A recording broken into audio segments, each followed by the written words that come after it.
we take a look back at the best of Season 1 today on Keeping You Organized.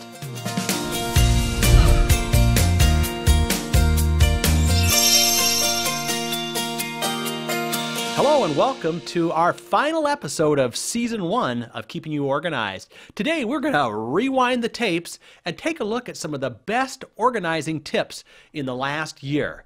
So sit down, enjoy, and now a rewind of Season 1. Well, let's talk for a moment then about, because I know you have the academic planner, which I want you to explain a little bit, but how do you I've got a couple teenagers, how do you teach them time management skills? I want to know. I know. Everyone says if you can, figure that out, like I should be in the Bahamas, you know what I mean? Well, here's where you start. I really think that you can't kids cannot be asked to manage their time if they can't visualize it. That's really where we start. They have to learn how to almost tell time. Most of not our generation, but this new generation has really been brought up on digital time. They really don't understand the sweep of time and how much time they might have for something. So the planner, again, was a very organic thing for me. It was born out of the need for my students that I was working with to be able to see their available time. So one of the most important things you can teach a child is not so much what kind of homework you have that day, but when do you have the time after school to do it? So being able to show them how to visualize their time and block it out will help them teach time management skills. So there's a lot of psychology, I think, that goes in working with clients for sure and organizing. What are some of the mental blocks, I guess, so to speak, that you run into on a regular basis? Sure. Sometimes people have a hard time letting things go, and the mental blocks there can come from a number of places. One is, well, I might need that someday, so it's hard to let go there. Or it could be that some people are using things to fill a void in their life. And so again, it's difficult for them to let go. Yeah, I had one client actually here in Atlanta who was a very successful realtor, but in her house, she was just chronically disorganized. I mean, stuff everywhere, literally from the floor up the wall with paper and piles and things like that. And we were cleaning out her office one day, and I have this philosophy that when you find an envelope that has not been opened, you need to open it before you throw it out because you never know what might be in it. Right. It was something from the IRS, and she said, oh, don't worry about that. It's just probably a notice that I was late on my taxes. And when we opened it up, it was a $3,000 refund check. And she actually was able to cash that, and that's probably my craziest find in any of the piles that I've been through. Last week or the week before, I can't remember, I worked with 4 clients, and every single one of them, we were working on setting up zones. And one of them, it was a garage. And when I talk about zones, it's like when you're thinking, I'm going to do some gardening, you want to only have to go to one place in your garage for all of your gardening supplies. Okay. Instead of trying to think of all the different locations it would be at. So it was interesting. I did a kitchen and I did a garage, and I think I did a child's bedroom too. I can't remember. It was a few weeks ago. But anyway, if you set up the zones, then it's just less traveling and less thinking about where you keep stuff. I can relate to that. We have a pair of gardening. When you said gardening, immediately I thought about our little clippers, which we use, to cut flowers outside and bring in. Well, sometimes it's under the kitchen sink, and sometimes it's under the mudroom sink, and sometimes it's out on the gardening shelf in the garage, right? And we should probably come up with a system, shouldn't we? Yeah. Right. Well, it's better if it has a home, because then you won't have to hunt for it every time. You won't have to say, where would that be, and go to all those spots. One of the tools that I've been using for years is it's called a step basket. And I love those because, people accumulate stuff on the steps anyway. They're going to pile things up, like I'll take that up next time I go. Yes.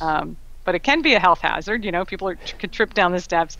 And also, it just looks a lot neater if it's all in one basket. So, well, how do you get it back down to the steps, though? Once they take it up, is there a routine? Or are you supposed to bring it back right away, right?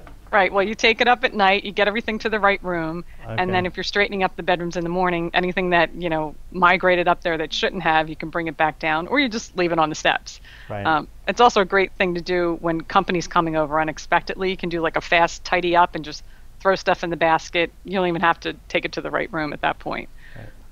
Yeah, and it seems like entrepreneurs have a difficulty delegating, don't they? They kind of want to hold on and do it all, but that's really the most successful ones are the ones who can leverage other people's time and talents to get more done, I guess. Right? Absolutely, yes. And anytime you start your own business, that is your baby. And just like when you send your kids off to school for kindergarten and eventually you send them off to college, you let go a little by little, but you've been shaping them all along so that way they can do the right thing when it's time. And that's the same way when you're delegating. You find the right people to fit your company and your goals, and then you just shape them and mold them so that way they are taking over for you in those particular areas. Geraldine, how are you doing today? I'm doing great, John. How's everybody? Oh, we are doing great, and we're getting ready for the holidays. So on today's program, I wanted to talk a little bit about holiday organizing. And I guess there's kind of a lot of different things we can talk about. We can talk about, actually getting it all done. But, what about the stress and stuff that goes along with holiday organizing as well? Do you have any quick tips for us on dealing with the stress of holiday organizing? I do. There's a couple things. So there's two types of stress that I think organizers, at least the organizers who are in my field, are dealing with. So there's the type of stress where people just become, and this is the type of stress I'll focus on for now, and then we can change gears if you want. Okay. There's a type of stress where people are so overwhelmed that they actually just become paralyzed, like they don't know what to do first, so they do nothing. Well, of course, that's not productive and not helpful at all. So some of the things that I like to work on with clients when they're experiencing this like frozen, in time moments is, trying to figure out, is it because they're a perfectionist or is it because they're understimulated? What can we do to get things in order and get them up and moving? Sometimes it's kind of that old saying, once you're in motion, you tend to stay in motion. So if we can just start doing a couple little things, sorry, there goes my phone. I'm going to turn that off. And another thing that I like to do is incorporate more of the senses. Instead of just thinking, get up off the couch, start slowly. Maybe there are some smells at different times of the year, especially around the holidays. Maybe it's cinnamon that smells good, or fresh brewed coffee, or lemonade or limeade in, the hotter months. So let's take advantage of smells and the way things feel and the temperature inside and outside, the amount of sunlight people are getting. All of these things help get people up and get moving, and the end result is to get organized and stay organized. One of the best tips, and many organizers give this tip, I will say, it's not my tip, but one of the best things to do is after you're finished, to turn all of the hangers facing backwards so that the hook faces you instead of facing away on the rod. And then as you wear those clothes, you take the hanger down and you replace the item the regular way. So after about 3 months or 6 months and even a year, you'll start to see there are these clothes still hanging there backwards. Wow. Know that you've never worn those clothes the entire time. So that is your cue to donate. And I definitely want to give a plug for my nonprofit partner, Goodwill. So we would love for you to take those clothes to Goodwill. We all want to have so much information, but now the information, as you know, from the internet and all these sources of information, there's more than we can handle. So it's actually that more is coming in and we think we can keep processing more, but you just can't. So you have to find ways to lessen the information coming in and just deal with what's in front of you. So I think it's just that need for more information, but there's just too much out there to process. Why do people accumulate? Is there some kind of psychological factor? How do we get it? Well, what I always tell my clients is, this clutter happens because these things don't like their homes or they don't have homes. So the trick is to have a home for everything. It's kind of like the Benjamin Franklin quote, a place for everything and everything in its place. But there's all kinds of reasons why things don't like their homes.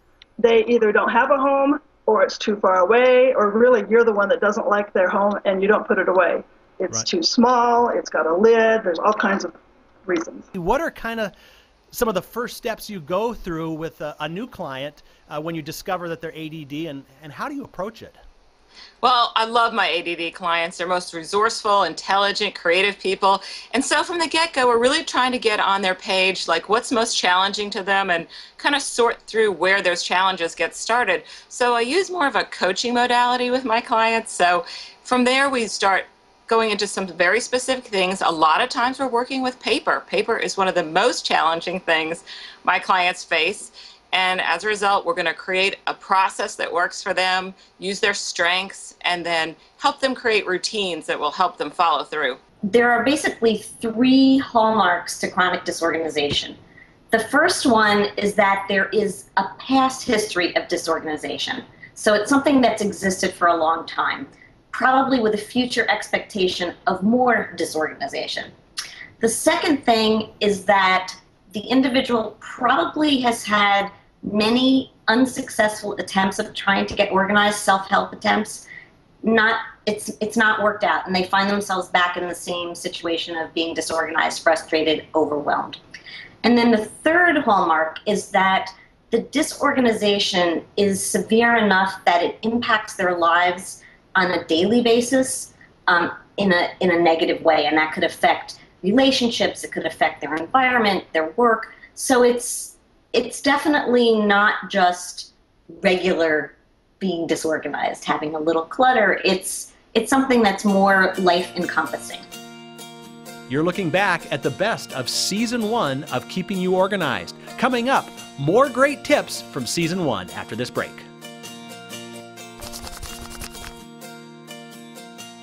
Now you see it? Now you don't. Now you see it again. Smead erasable fast tab hanging folders have a special erasable surface that makes it easy to reuse and revise the labels on your hanging file folders, saving you time and money. All you need is a permanent marker, standard white eraser, and Smead erasable fast tab hanging folders. Use erasable fast tab hanging folders with a built-in reinforced tab that you can use again and again. No more messing with tabs that fall off.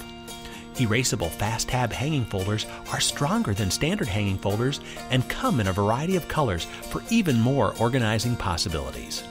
Erasable fast tab hanging folders, an eco-friendly reusable innovation from Smead, keeping you organized. We are back now on our Season 1 finale of Keeping You Organized. Let's get back into some of those great highlights from our first season. How is it that we accumulate so much stuff? Why do we get all this clutter? Well, I really feel like our world right now tells us, with all the media and the advertising and the marketing, that the more stuff we have, the more important we are. And it's like the more things we have in our house is kind of our gauge of if we've made it, if we've become successful.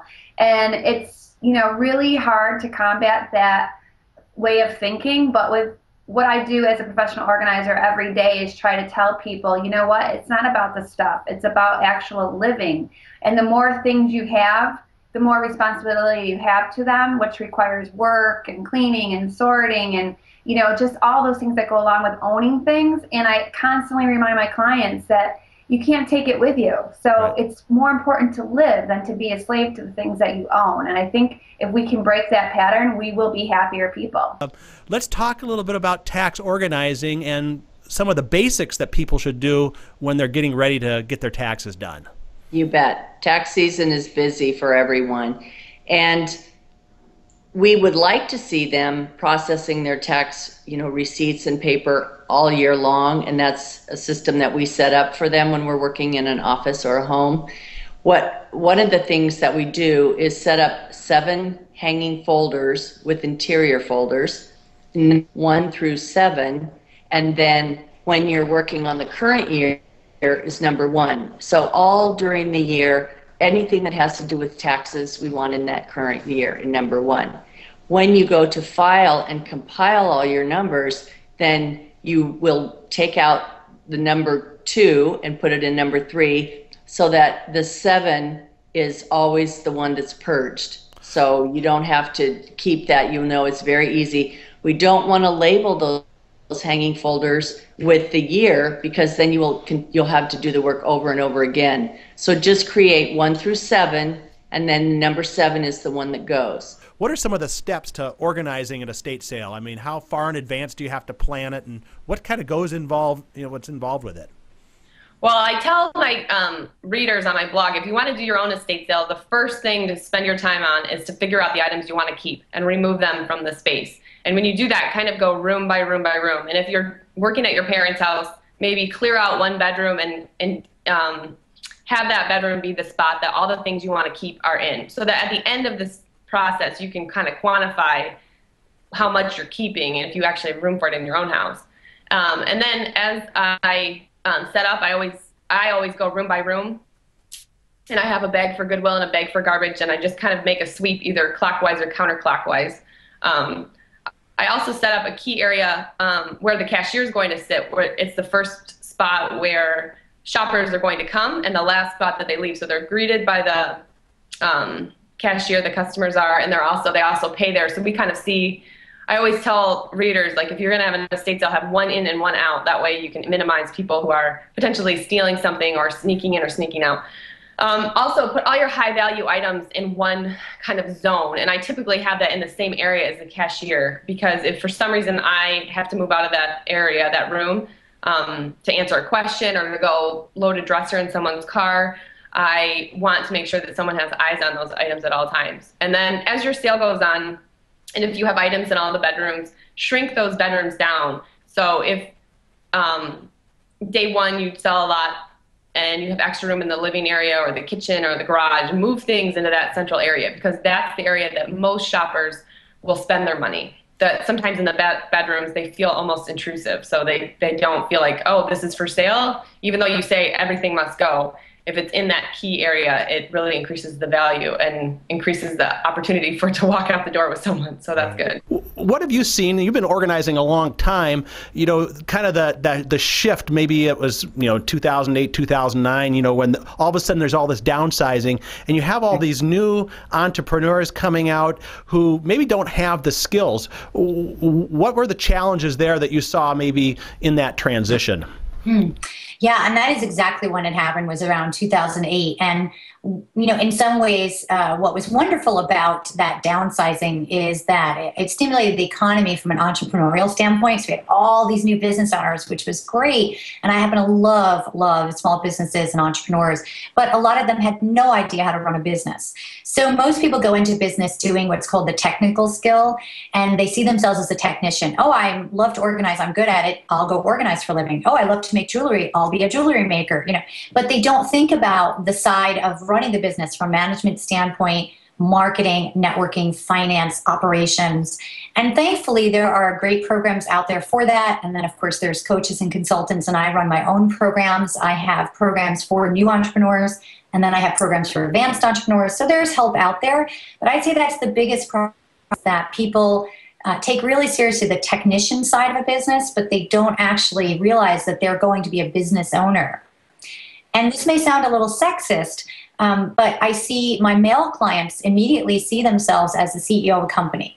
So if they introduce themselves to the networking event, many of them will just say, oh, I own a company. And then someone will say, well, what does the company do? Whereas a lot of my women entrepreneurs will lead with the technician. They'll say, hey, I'm an organizer, I'm a jewelry maker, I'm an interior designer. So it's also just shifting it and letting all entrepreneurs, regardless of their gender, realize that they are a company owner, they are a business owner, and they have to take that very seriously. We are learning now how to make money by decluttering. It's an extra bonus, and we have the expert and the author of the book, How to Declutter and Make Money Now, Donna Smallin Cooper, and who's coming to us from an RV in San Diego, which is kind of neat because she downsized, obviously a major decluttering and downsizing, and we talked about that in the first part of the program. So let's get into this idea of how do we declutter. I mean, someone comes to you and wants advice on how to declutter. What do you tell them? Well, you have to have a big enough why. And so that's really important. And I've actually heard it said, and I believe this, that you should find the why that makes you cry. And sometimes what you have to do is really dig deep for that. But, we all have things that we really want in our lives, and then things that prevent us from. There are obstacles that keep us from getting to where we want to be. And so you really need to think about the clutter as obstacles. These are obstacles in your way of something in your life. And it might be something like you'd like to be a painter. You have an artistic side that you'd like to express. but there's nowhere in your home that you could set up to paint, unless you cleared out your spare bedroom, perhaps, and then you could make that into a studio. And so you have to really, really want this, because there'll be some work involved. There's no doubt about it. And, you know, if you're like most people, you will always choose to do something that's more fun than something that's a lot of work. You know, if there's an opportunity to go to the movies, you'll do that instead of cleaning your closet. So you have to have a big enough why that will see you through to the end. What is step 1 of the 4-step plan? Well, plan, to help people remember it, is an acronym. So every letter stands for one of the 4 steps. P is for prioritize. And when I say prioritize, that means really knowing yourself and what's important to you, because you have to choose your priorities in terms of how you want to spend your time. And then you use that to guide what things you need to have in your space to make it work for you. So not only does the activities that you want to spend your time on, they drive your furniture, they drive your storage, your accessories. So that's really important from a practical level. But you should also think in your priorities about how you want that space to feel for you and for your loved ones. And so mixing function and feeling then gives you a really good guide about what's important to keep in your space and even in your calendar. So what is it about your space that's really driving you crazy? Is it the fact that you can't walk through your front door because there's stuff all over your entryway? Or is it the fact that everyone comes in and sort of piles and congregates in the kitchen and no one uses the other spaces that you've allocated? Or is it the fact that you have so many toys and you don't even know how to put them away? So we have a look at what the space is and talk about what the question is so that we can design a solution. What's been the biggest mismatch of stuff to space that you've kind of walked into going, oh boy, look at this? I mean, they had, 5 times as much. I mean, kind of describe that situation.